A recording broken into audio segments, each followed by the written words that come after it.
주영진의 뉴스 브리핑 본격적으로 시작을 해보도록 하겠습니다. 이수기 시사인 선임기자, 김우석 미래전략개발연구소 부소장, SBS의 임광기 논설위원 이렇게 세 분 나와 계십니다. 어서 오십시오. 안녕하십니까. 세 분과 말씀을 주고받을 텐데요. 제일 먼저 여러분께 전해드릴 소식은 이재명 경기도지사의 입장 표명, 이 소식입니다. 조금 전 주요 뉴스에서도 잠깐 전해드렸는데 SBS 그것이 알고 싶다가 조폭과 유착됐다는 의혹을 보도하지 않았습니까? 이재명 지사 그것이 알고 싶다 프로그램을 통해서도 사실 무근이다 이렇게 주장을 했었는데 오늘 언론 비서관을 통해서 자신의 입장을 밝혔습니다. 실체 없는 헛개비 의혹은 눈덩이처럼 불어나며 마침내 사람들의 눈을 가리고 진실을 감추는 상황에 이르렀습니다. 조폭과 각종 권력 사이의 유착 관계를 밝히기 위해 정식으로 검찰 수사를 요구합니다. 철저한 수사로 음해성 조폭몰이의 허구를 밝혀주길 기대합니다. 이재명 지사가 나오지 않고 언론 비서관이 대신 나왔네요. 그렇습니다. 왜 안 나오느냐, 직접 나서지 않았느냐라고 기자들이 물어봤더니 오늘 다른 일정들이 많다. 그리고 취임한 지가 얼마 안 돼가지고 주요 업무 보고들이 일정이 전부 잡혀 있고요. 만나려고 했던 사람들이 오래전에 약속이 됐던 것들이 있었기 때문에 직접 나오지 않고 언론 비서관이 이렇게 나왔다. 이렇게 해명을 했습니다. 예, 뭐 그 부분에 대해서 입장을 발표하고 그다음에 기자들이 이런저런 질문을 던졌는데 가장 많이 나왔던 질문은 왜 이재명 지사가 직접 나오지 않았느냐 이 부분이었던 것 같은데요. 그 부분에 대해서 김남준 경기도 언론비서관이 조금 전에 임광희 위원이 말씀하신 것처럼 일정 문제로 참석하지 못했다. 억울하다는 내용만 있는데 국민이 납득하겠느냐는 질문에 실제로 이재명 지사가 몰랐던 것은 맞다. 몰랐다고 해서 죄가 없는 건가? 사실을 알지 못했다. 음해성 조폭몰이는 억울하다. 떳떳하기 때문에 수사를 촉구한다. 이런 내용으로 이해를 해달라고 언론 비서관이 이재명 지사 대신에 이야기를 했습니다. 이수희 기자. 어떻습니까? 이재명 지사가 검찰에 수사를 요구했다. 검찰이 수사를 요구하면 검찰이 수사를 하는 겁니까? 이제 뭐 요청을 했으니까 근데 이제 구체적으로 일단 고소 고발을 하거나 이를테면 뭐 SBS에 대해서 명예훼손으로 뭐 이런 부분들에 대해서는 그러니까 검토를 하고 있다라고만 했거든요. 예. 그렇기 때문에 구체적인 액션이 없는 상태에서 이 검찰이 바로 수사를 들어갈 것인가에 대해서는 좀 지켜봐야 될 것 같은데요.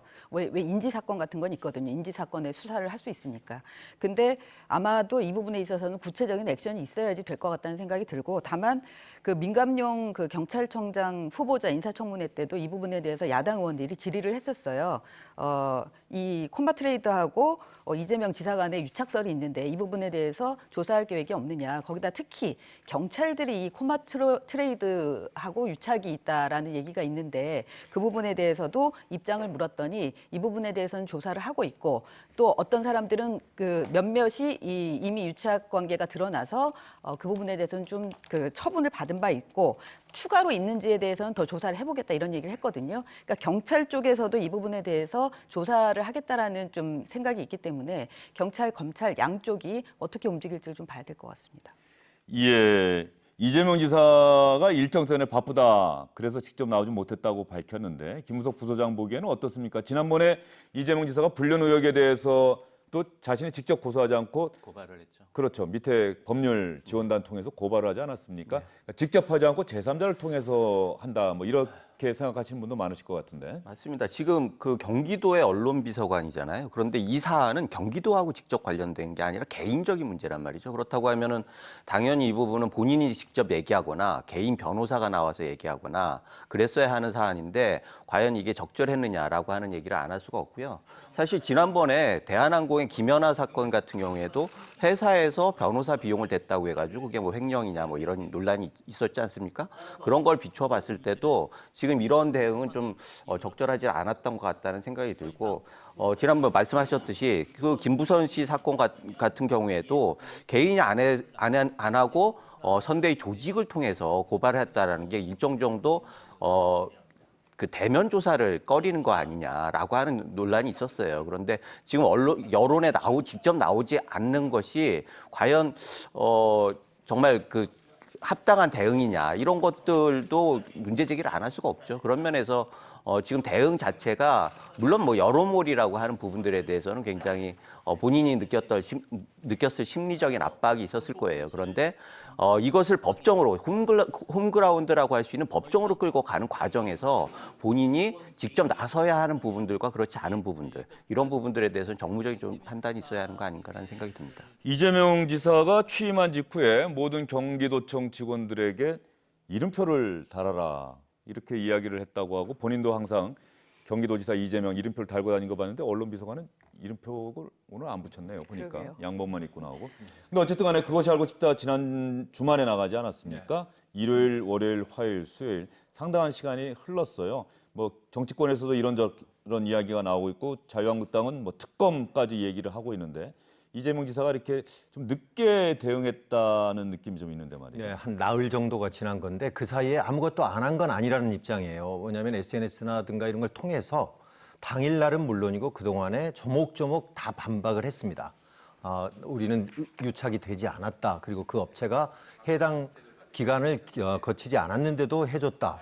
뭐 후원을 받았다. 이런 거에 대해서 조목조목으로 다 해명을 했고요. 특히 그동안에 많은 수천 명의 변론을 한 것 중에서 딱 2명을 핀셋처럼 뽑아가지고 이거를 조폭이라고 해서 그렇게 한다는 것은 이거는 나를 올가미에 집어넣으려고 한다 이런 것처럼 전부 해명을 했다는 거고요. 그래서 공식적으로 이렇게 검찰의 수사를 촉구한다. 그리고 엄정한 수사를 하기를 바라고 나도 역시 거기에 응할 것이다. 거기에 따라서 문제가 나온다면은 법적인 모든 것을 책임을 지겠다 하는 것을 명확히 밝힌 것이 오늘의 기자회견문이다라고 지금 대변인은 언론 비서관은 그렇게 이야기를 하고 있습니다. 어쨌든 이재명 지사는 거듭해서 오늘 언론 비서관 통해서 내놓은 입장을 보더라도 조폭 유착 의혹은 사실이 아니다. 그리고 이재명 지사는 그 내용을 몰랐다라고 하는 해명을 거듭해서 반복해서 하고 있어요.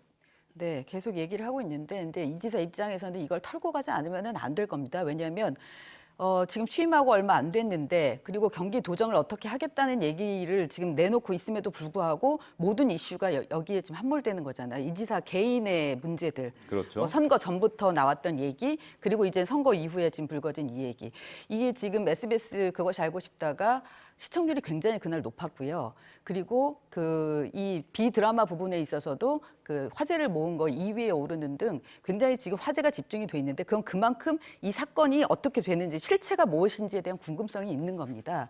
그랬기 때문에 이렇게 논란이 되고 있는 거니까 이재명 지사로서는 이 부분을 털고 가지 않으면 아마 지사직을 수행하는 데서 굉장히 어려움이 있을 거예요, 앞으로도. 그래서 아마 이 법적인 부분까지 지금 얘기를 하고 있는 건데 이제 앞으로 수사가 되면 저는 수사가 돼야지 이게 뭐 털릴 문제라고 생각을 하는데 이게 아마 직권남용 부분으로 시작해서 만약에 정말 뭐 그 조폭으로부터 조폭과 연관된 그 기업으로부터 뭐 돈까지 받았는지 뇌물의 문제까지 갈 건지 아니면 이 부분이 어디까지 벌어질 건지 이런 부분들이 쭉 드러나야지만 이 지사직을 유지하는지 여부까지도 이 판가름이 나는 거거든요. 그래서 일찌감치 그러니까 의혹을 털고 가든지 아니면 이 부분에서 법적인 부분까지 소송까지 갈 건지 이 부분이 지금 그 기로에 선 상황인 것 같습니다. 그런데 오늘 말이죠. 이재명 지사가 조폭 유착 의혹과 관련해서 자신은 전혀 몰랐고 사실 무근이다라고 반박하는 내용의 입장을 언론 비서관 통해서 밝혔는데 재미있는 기사가 떴어요.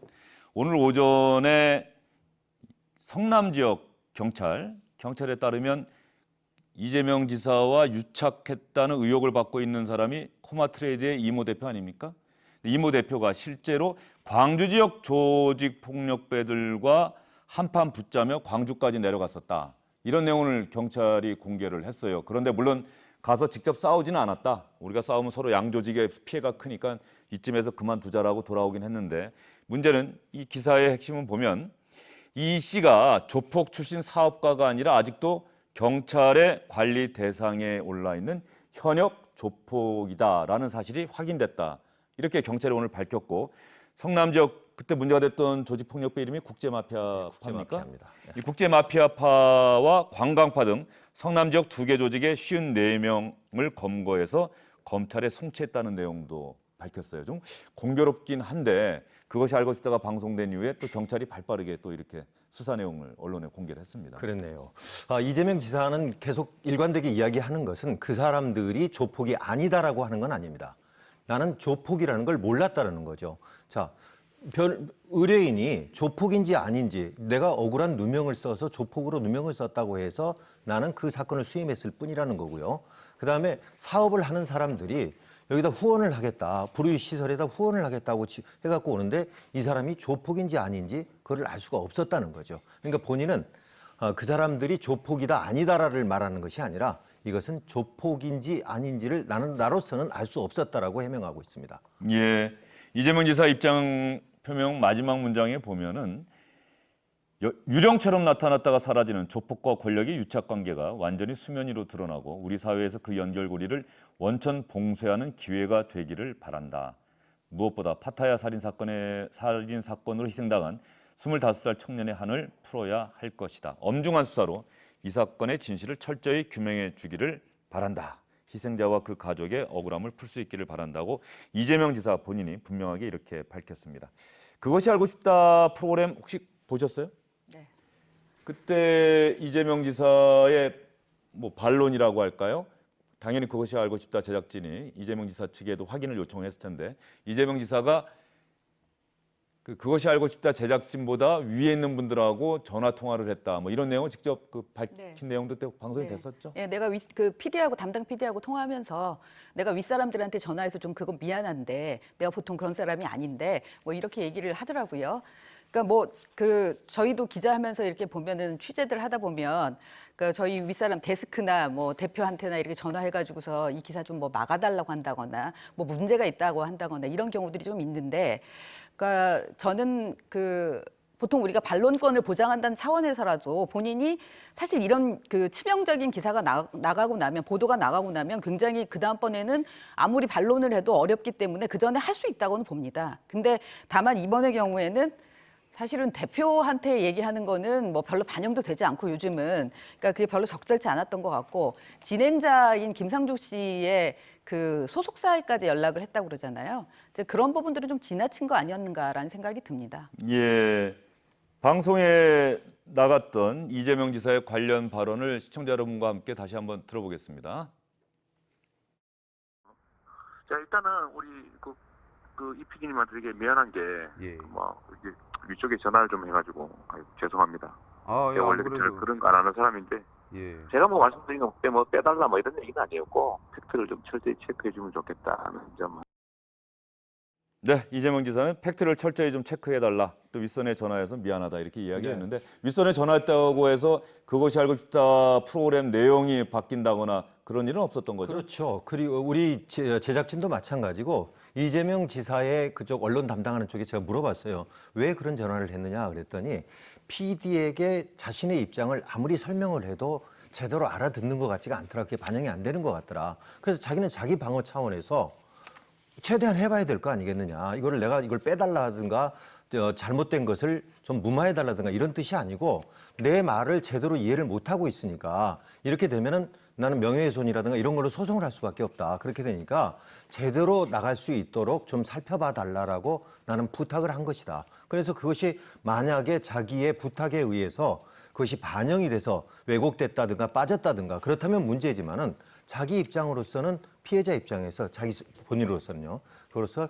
충분히 할 수 있는 데까지 해봤다라고 이렇게 해명을 하고 있습니다. 예, 김우석 부소장은 어떻게 보세요? 이재명 지사가 윗선에도 전화를 했었다. 아마도 본인의 입장, 의견을 좀 프로그램에 강하게 관철하고 포함시킬 수 있도록 나름대로 애를 썼던 것 같은데 그 부분에 대해서 어떻게 평가하십니까? 뭐 충분히 그럴 수 있죠. 그런데 문제는 이분이 그냥 일반인이 아니잖아요. 지금 같은 경우에는 과거에 기초단체장이었다라고 하면 뭐 그럴 수 있다고 봐요. 그런데 지금 같은 경우에는 광역단체장이고 그 이상의 꿈을 꾸고 있는 분이기 때문에 언론관에 대해서 좀 정치할 필요가 있다.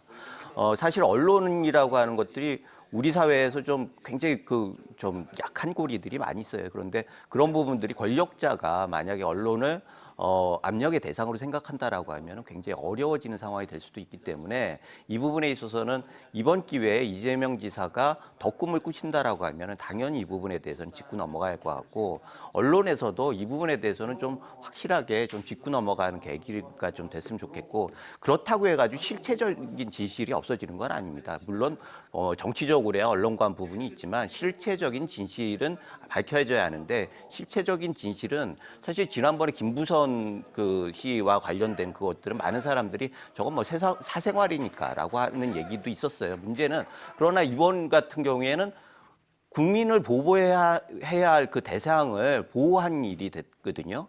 그런 게 의혹이 있었다라고 하면은 그 부분에 대해서는 명확하게 밝혀야 하고 만약에 그게 문제가 있었다라고 하면 법적인 처벌을 받는 것이 당연하다. 그리고 정치적으로도 더 큰 그 책임을 져야 한다 이런 생각이 듭니다. 예, 인관기 위원 이수기 기자도 계시고 저도 기자하고 말이죠. 기자하다 보면은 사실은 현장 취재하다가 제일 많이 듣는 말이 뭐 SBS에 또 시사인의 위에 누가 친하다, 잘한다 이런 얘기 들을 때 사실은 별로 기분이 안 좋지 않습니까? 기분도 안 좋고요.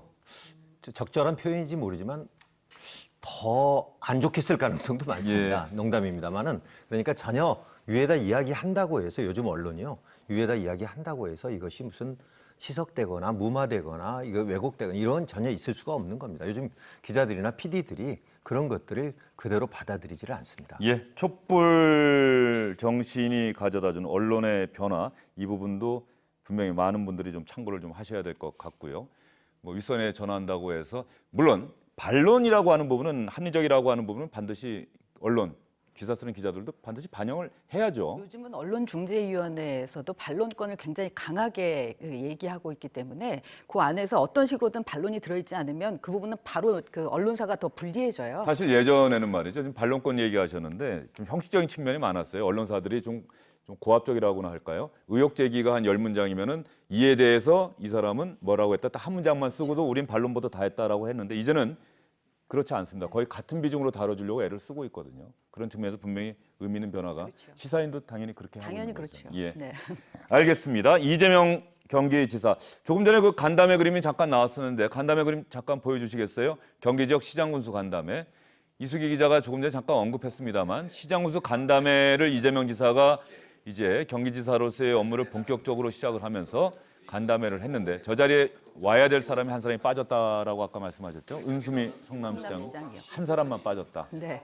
왜 빠졌을까요? 좀 아이러니하게도 예. 지금 은수미 성남시장도 이 같은 조폭 연루설에 지금 시달리고 있지 않습니까? 그러니까 선거하는 데 있어서 그 운전기사를 해준 자원봉사자가 실은 이제 조폭 조직원이었다라는 것 때문에 그런데 이게 결국은 이제 이재명 지사가 소개해줬고 그런 사람들이 그런 조폭의 인사들이 그 은수미 의원하고도 연관된 거 아니냐 이런 의혹이 지금 통째로 굴러다니고 있기 때문에 아마 그 부분에 대해서 좀 부담스러웠던 거 아닌가라는 얘기들도 있는데요. 글쎄 본인한테 지금 확인을 해보지 않아서 모르겠는데 본인은 다른 일정들이 좀 있다는 얘기인 것 같은데 아무래도 좀 불편함이 있지 않았을까라는 얘기들이 좀 나오고 있습니다. 네, 이재명 경기지사도 검찰에 정식으로 수사를 요구를 했고 그것이 알고 싶다 제작진도 뭐 아직 정확하게 확인된 바는 아닙니다만 어쨌든 이렇게 후폭풍이 있기 때문에 관련된 후속 보도도 틀림없이 준비를 하고 있을 것 같습니다. 앞으로 검찰 수사가 이루어지고 또 그것이 알고 싶다 제작진도 후속 보도를 하게 될지 이런 부분들 관심을 갖고 계속 지켜봐야 될 것 같습니다. 다음 소식은 어제 국회 국방위원회에서 있었던 일입니다. 군대라고 하는 조직은 대표적인 상명하복 조직 아닙니까? 명령에 살고 명령에 죽는 조직. 그야말로 상관의 권위가 절대적인데 어제 국회 국방위원회에서 송영무 국방장관이 바로 옆에 있는데 송영무 장관의 부하라고 할 수 있죠. 기무사 장군들이 송영무 국방장관이 거짓말을 하고 있다 이렇게 이야기를 했습니다. 일단 먼저 양측의 주장이 엇갈린 부분은 계엄령 검토 문건과 관련해서 송영무 장관은 대단히 위중한 것으로 판단했다고 이야기를 하고 있는데 기무사의 부대장은 송영무 장관이 관련 회의에서 자신이 법적 검토를 해봤는데 별다른 문제가 없는 것으로 확인받았다. 이렇게 이야기를 했다고 국회 국방위원들에게 말했습니다. 심각성을 느끼지 못하고 있었다 하면은 전혀 보고할 사안이 아니죠. 그러나 심각성을 굉장히 느끼고 엄청난 고뇌를 했었습니다. 특히 제가 염려가 됐던 것은 6.13 지방선거에 이것이 폭발력이 너무 클 것이다 해서 저 혼자 대단한 정무적 판단을 뭐 이렇게 표현을 했는데 예, 저는 현재 36년째 군복을 입고 있는 군인입니다. 군인으로서 명예를 걸고 양심을 걸고 답변드리겠습니다. 저는 기무사령부와 관련된 장관님 말씀이기 때문에 명확하게 기억을 합니다. 유수령은 잘못된 것이 아니다. 법조계 문의를 해보니 최악의 사태를 대비한 계획은 문제가 될 것이 없다고 한다. 장관도 마찬가지 생각이다. 다만 직권남용에 해당되는지를 검토하기 바란다. 완벽한 거짓말입니다. 대한민국 대령이 장관 앞에서 국회의원 앞에서 없는 말을 만들어서 이렇게 와서 보고할 대령 없다고 생각합니다. 존경하는 황영철 의원님, 대한민국의 대장까지 마치고 장관하고 있는 사람이 거짓말하겠습니까? 그러면은 송영무 장관이 옆에서 완벽한 거짓말이라고 하는데 민병삼 기무부대장은 36년 군복 생활에 모든 것을 걸고 이야기한다. 누구의 말이 맞는 걸까요? 그러니까 누구 말을 떠나서 이 보이는 것만 봐서도요. 이게 지금 군인가 싶을 정도잖아요. 이게 상명하복뿐만 아니라 이 계급 유계 질서가 가장 철저하게 지켜지는 이 공조직 중에서는 단연 군일 겁니다.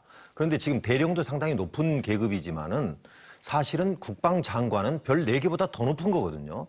그런데 그 앞에서 그것도 공개된 장소에서 그것도 국회에서 저렇게 맞부딪힌다는 거를 우리는 지금까지 본 적은 물론이고 상상조차 한 것이 없습니다.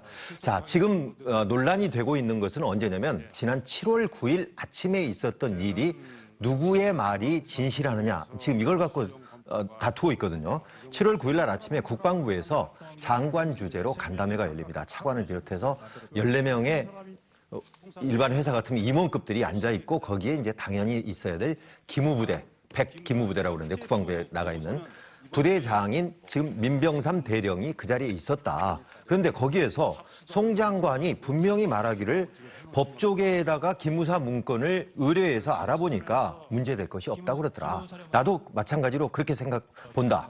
다만 직권남용에 해당되는지는 검토하라. 이렇게 그러니까 당시에 별게 아닌 거로 이야기를 했다는 거예요. 그런데 장관 입장에서는 심각하게 받아들였다는 거고. 자, 그걸 놓고 옳으냐 그르냐. 그러니까 말이 누구 말이 맞느냐를 가지고 지금 서로가 자기 말이 맞다 그러는 겁니다. 자, 장관 입장에서는 내가 대장까지 하고 장관하는 사람이 거짓말하겠느냐는 거고.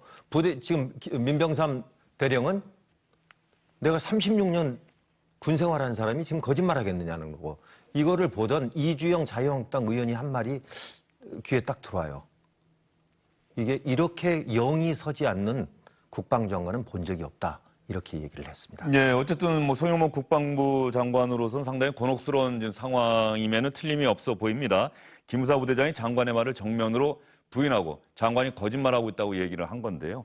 이 두 사람의 말, 누구의 말이 맞느냐에 따라서 송영무 장관은 더 이상 장관직을 수행할 수 없을 정도로 치명타를 입을 수도 있다 이렇게 보여지지 않습니까? 맞습니다. 이번 사건이 벌어지기 전에 진실을 밝히려고 하면은 당연히 먼저 장관한테 제대로 보고를 받고 설득을 해서 장관이 나서게 하거나 아니면 장관을 패싱하려고 하면은 장관을 일정 정도 인사 조치를 해가지고 좀 비류하거나 이렇게 해가지고 좀 정리를 하고 들어갔어야 하는 거 아니냐라는 생각이 들고 그렇게 했으면은 저런 불성사나운 거를 국민들이 보지는 않았을 것 같고 국민들이 보기에 이런 학상을 보면서 폭력을 국가가 독점하는 국가의 실체가 폭력의 독점인데 그 독점을 하는 실체인 군대를 어떻게 믿고 국민이 편안하게 생업을 할 수 있겠느냐라고 하는 그런 본질적인 문제를 들어갈 수밖에 없어요. 그래서 이 부분은 누가 진실 공방을 하든지 누구의 명예를 얘기를 하든지 군대의 명예는 지금 떨어질 수밖에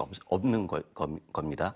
그래서 이런 책임을 누가 질 것이냐 결국은 이 사건을 말끔하게 하지 못했던 청와대가 일정 정도 책임이 있고 정무적인 판단을 하지 말아야 할 분들이 또 정무적인 판단을 해가지고 한 부분들도 있고, 그래서 이건 전체적으로 군대를 어떻게 할 것인가라고 하는 부분들에 대해서 단순히 기무사의 그 개혁뿐만 아니라 군대 전체의 개혁에 대해서 다시 숙제를 가지고 있는 거고요. 그런 면에서도 지금 장관의 거취 문제는 이번 기회에 확실하게 다시 다잡아 봐야 하는 거 아닌가라는 생각이 듭니다. 예, 송영무 장관의 거취 문제까지 지금 말씀이 이어지고 있습니다. 어제 국회 국방위원회에서 거짓말 공방 하나가 더 있었습니다. 처음으로 계엄 검토 문건을 기무사령관이, 지금의 기무사령관이 장관에게 보고를 했는데, 기무사령관이 어제 이 시간에 전해드렸습니다만 충분히 그 위중함을 인식할 수 있을 정도로 보고를 했다, 장관도 인지했다라고 이야기를 했는데요. 보고 시간 5분과 20분이라는 서로의 이야기가 다릅니다. 5분 동안이라고 한다면 제대로 보고를 못했을 것 같고 20분이면 충분히 보고를 했을 것 같은데, 여러분은 과연 누구의 말이 맞는지 어떻게 생각하시는지 궁금합니다. 3월 16일 날 네. 이석구 기무사령관으로부터 이 관련된 문서를 보고받은 시간이 한 5분 정도 되셨다 그러셨죠? 예. 기무사령관님 답변해 보시죠.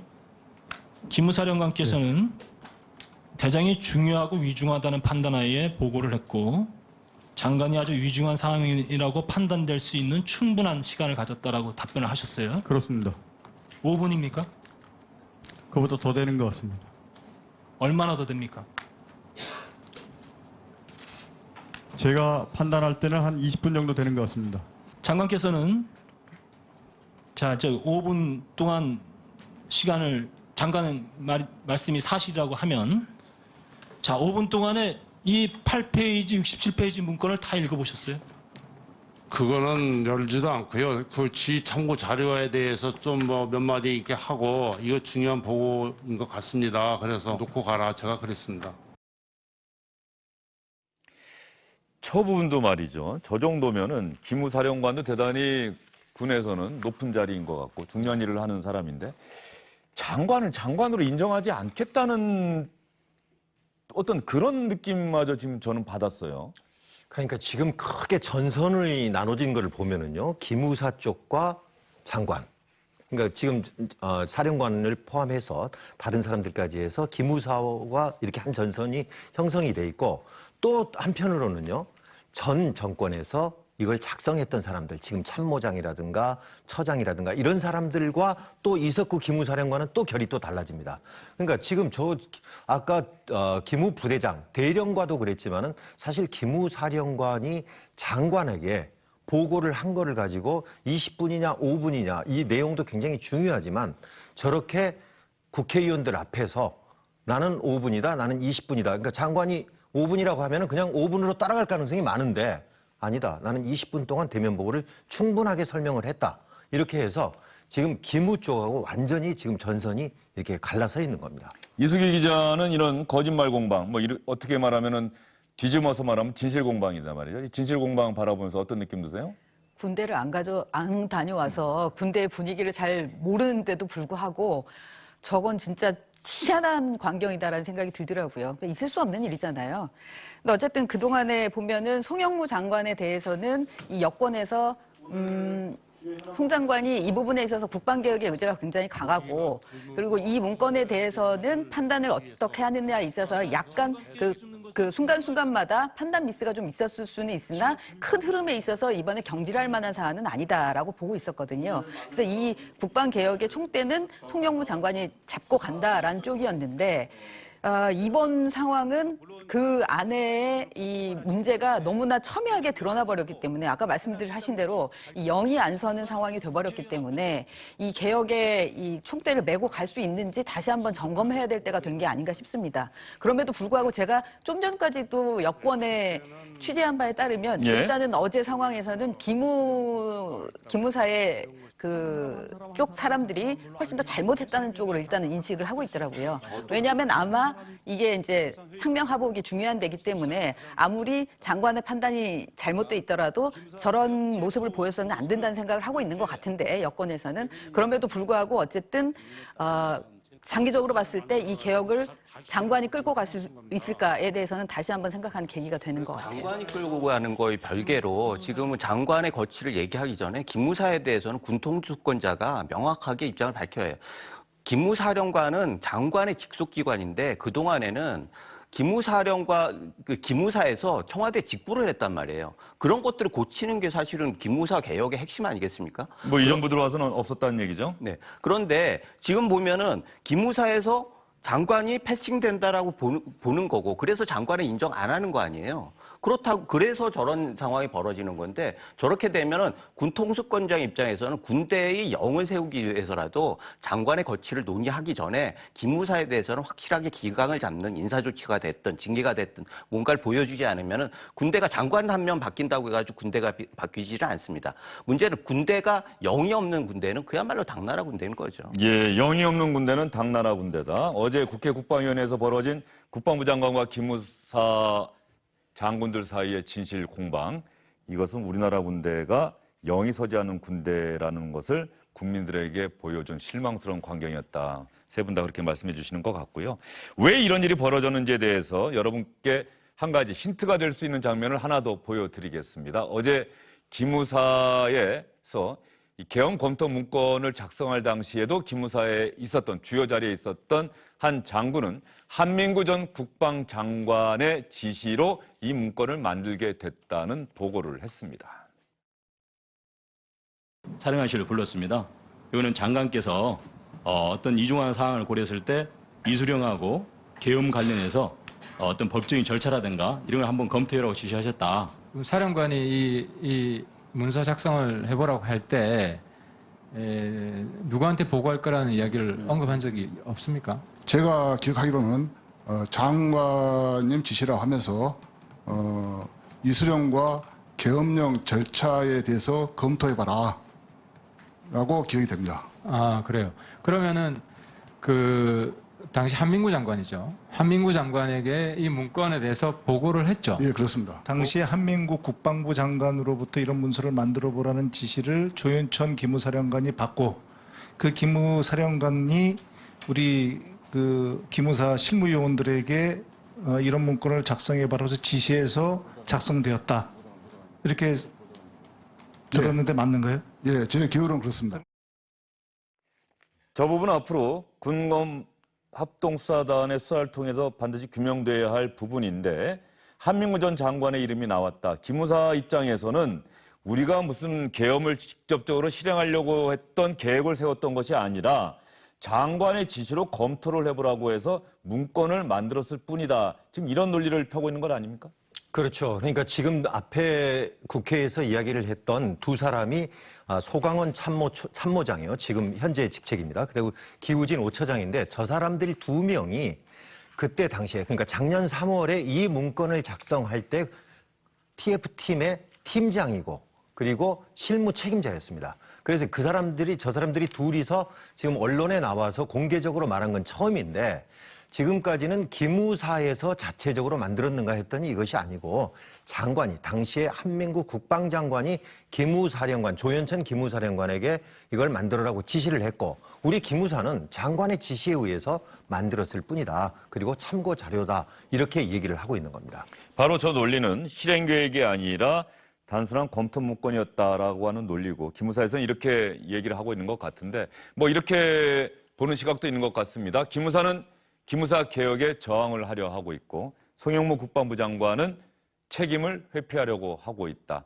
자신이 처음에 했던 말이 사실 어떤 내용이었느냐, 이 부분에 따라서 송영무 장관의 거취 문제로까지 이어질 수 있는 그런 긴박한 상황들이 계속해서 매일 전개가 되고 있는 것 같습니다. 이 상황도 주영진의 뉴스브리핑 놓치지 않고 주목하면서 여러분께 정확하게 전달해 드리도록 하겠습니다. 다음은 고 노회찬 의원 빈소 소식입니다. 노회찬 의원의 빈소에는 노회찬 의원과 정치활동을 같이 했던, 노동운동을 같이 했던 분들뿐 아니라 노회찬 의원을 먼 발치에서만 봤던, 텔레비전을 통해서만 봤던 일반 시민들의 발길도 계속해서 이어지고 있다고 합니다. 지금 사진 한 장 시청자 여러분 보고 계신데 말이죠. 저 사진이 사진 기자들이 직접 찍은 것 같은데, 바로 신촌 세브란스 병원에 장례식장. 네, 지하로 내려가는 장례식장의 노회찬 의원의 시신이 안치된 특1실, 네, 예, 1호실 빈소로 가는 길에 시민들이 길게 줄을 서 있는 장면이에요. 어제 밤 같은 경우에는요, 저 줄이 기다렸다가 조문을 실제로 할 때까지 한 2시간 이상 걸린 적도 있었다고 그래요. 그만큼 많은 사람들이 추모하는 물결이 이어지고 있고요. 어젯밤 자정까지 9만 1,000명, 그러니까 이제 오늘 아마 오전에 10만 명을 넘어섰을 것 같은데. 9,100명 아닙니까? 9,100명이요. 예. 9만, 그래서 1만 명이 넘어섰을 것 같은데, 일반인들은 뭐 굉장히 많이 오고 있습니다. 그래서 추모 글도 수천 개가 지금 올라오고 있고요. 손편지를 저렇게 남기고요. 네. 이것이 한 정치인의 죽음이 아니라 일종의 어떤 현상이 되고 있지 않나, 이 정도로 지금 추모의 물결이 이어지고 있습니다. 이수기 기자는 왜 일반 시민께서 노회찬 의원의 죽음을 안타까워하고 저렇게 직접 가서 조문하면서 추모의 뜻을 밝히고 싶다, 이렇게도 생각하고 있다고 보세요? 우리 국회에 꼭 있어야 될 사람이라고 생각을 하는 거죠. 그랬는데 왜 우리 보통 보면 있을 때는 사실 그 소중함을 잘 모르고 당연히 있어야 되는 걸로 알고 있다가 막상 그분의 빈 자리가 느껴지고 앞으로 그분이 없는 정치에 대해서 생각해봤을 때 좀 까마득해지면 그 부분에 대해서 내가 좀 더 평소에 소중하게 생각했었어야 하는데라는 생각들을 하는 거 아닌가 싶습니다. 거기다가 그 노회찬 의원이 워낙 그 예전부터 이제 노동운동을 하고 또 정치에 나오고 이러면서 만났던 사람들, 각양각색의 인연을 맺은 사람이 있는 것 같고요. 그 다음에 이제 방송을 하면서 또 간접적으로 만난 분들이 있는데 그런 분들이 다 이 노회찬 의원의 부재에 대해서 안타까워하는 그 심정인 것 같습니다. 그저께 제가 갔을 때는 이제 첫날이어서 그랬는지 저렇게 많지는 않고 줄이 실내에만 있었거든요. 그랬는데 어제는 저렇게 바깥까지 길게 늘어섰다라고 저도 보고를 받았습니다. 노회찬 의원이 자신의 길은 여기서 끝나지만 정의당은 앞으로도 정정당당히 앞으로 나아갈 수 있기를 바라고 국민들께서도 도와달라고 유서에서 밝혔는데, 노회찬 의원의 갑작스러운 사망 이후에 정의당 입당하려고 하시는 분들, 또 정의당 의원들에 대한 후원금이 많이 늘고 있다, 이런 기사가 나오고 있습니다. 어제 빈소를 찾았던 분들 가운데 눈에 띄는 분들도 있었습니다. 조국 청와대 민정수석이 그중에 한 명이었는데 노회찬 의원의 후원회장 출신입니다.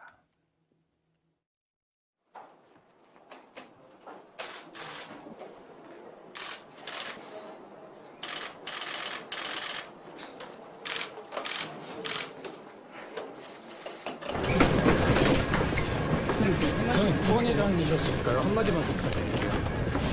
사양하겠습니다. 사양하겠습니다. 오늘 많이 오셨는데요.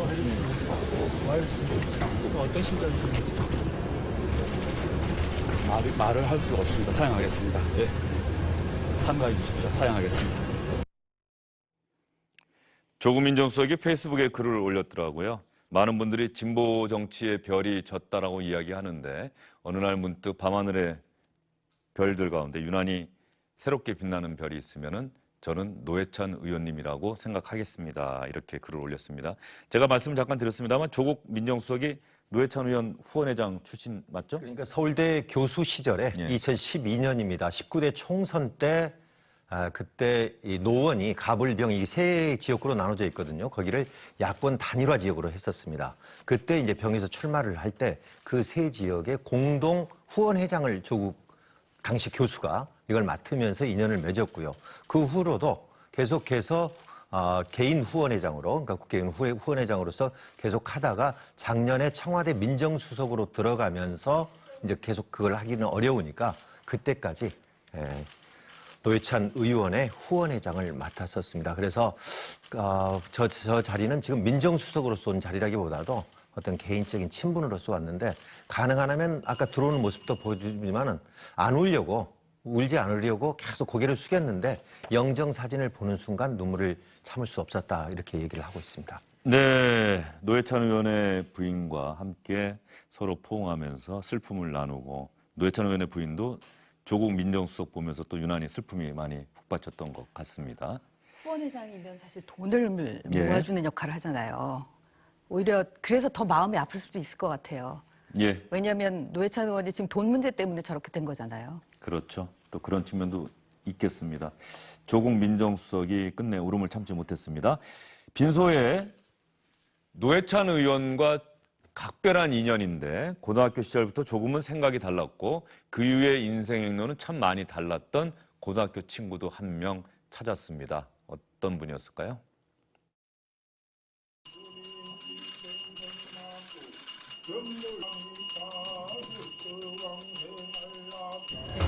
예, 고등학교 동기입니다. 동기 동창입니다. 안타깝습니다. 가슴을 잘 모시기 바랍니다. 계엄 문건 관련해서 한 말씀. 지금은 뭐 그런 얘기할 때가 아닌 것 같습니다. 자, 먼저 실례하겠습니다. 네. 황교안 전 총리, 노회찬 의원, 이종걸 의원, 경기고등학교 동기동창이다라고 하고 고등학교 졸업 앨범 사진들 쭉 나와 있고 이런 언론 보도도 많이 보셨죠? 네. 지금 뭐 72회라고 그러는데요. 72회 정치인 세 분이 있는데 아까 말씀하셨듯이 황교안 전 국무총리하고 노회찬 의원 그러고 지금 뭐 이종걸 의원 이 세 분인데 학교 다닐 때부터도 많이 달랐다고 그래요. 뭐 황교안 전 국무총리 같은 경우에는 뭐 학생회장을 하면서 굉장히 모범적인 생활을 했는데 반면에 노회찬, 이종걸 이 두 분은 굉장히 열혈남아로서 고등학교 때도 시위도 하고 이러면서 여러 가지 다른 길을 걸어왔는데 마지막에는 저런 데에서 같이 만날 수밖에 없다라는 게 우리 정치 현실이 아닌가라는 생각이 들어가지고 정말 씁쓸한 생각도 들고 여러 가지 회한이 듭니다. 노회찬 의원이 노동운동하다가 검찰에 붙잡혀 갔을 때 직접 담당 검사는 아니었는데 황교안 검사가 고등학교 친구가 와서 포승줄도 풀어주고 커피도 한 잔 마시게 해주고 편하게 이야기해라 이렇게 얘기했던 기억도 나고요. 삼성 엑스파일 사건 때는 또 악연도 이런 악연이 없는 거죠. 고등학교 친구였던 황교안 검사가 또 담당 검사로서 노회찬 의원을 수사했던 그런 중앙지검 2차장이었죠. 그때. 예, 그런 일이 있었죠. 오늘 오전 빈소에는 말이죠. 노회찬 의원이 드루킹 사건에 대한 특검 수사 과정에서 드루킹 일당으로부터 경공모 회원들로부터 5천만 원, 뭐 몇천만 원인지 정확하게는 아직까지 모르겠습니다만 노회찬 의원은 유서를 통해서 4천만 원이라고 이야기를 했습니다.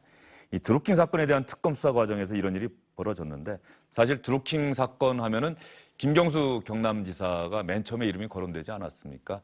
김경수 경남지사 어제는 경남 지역에 마련된 노회찬 의원 추모 분향소에 가서 추모의 뜻을 밝혔는데 김경수 지사 입장에서는 아무래도 직접 인사를 드려야 한다는 생각 때문이었는지 오늘은 서울 신촌 세브란스 빈소에 다시 한번 찾아와서 노회찬 의원을 추모했습니다.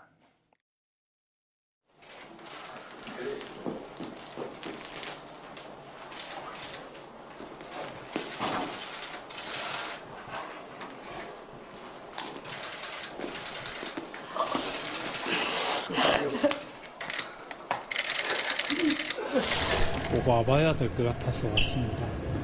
개인적으로는 정말 존경하는 분을 잃었고요. 국민들도 우리 정치가 바뀔 수 있겠다 그런 희망과 기대를 주셨던 분인데 국가적으로도 정치권에도 큰 손실이라고 생각합니다. 어떤 고인께서 이루려고 하셨던 그 뜻을 꼭 이어서 우리가 함께 만들어낼 수 있도록 최선을 다하겠습니다. 바로 이웃한 지역구이기도 하고요. 그리고 어떤 경남이라고 하는 어려운 지역에서 함께 정치 활동을 같이 했기 때문에 저한테는 든든한 언덕 같은 그런 선배님이자 존경하는 정치인입니다.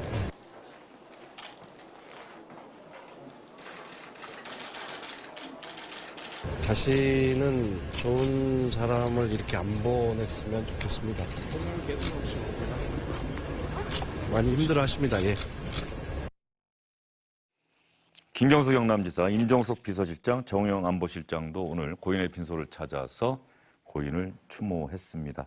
다시는 이렇게 좋은 사람 보낸 일이 없었으면 좋겠다. 임종석 비서실장의 말이 귀에 남을 것 같습니다. 세 분 오늘 수고 많으셨어요.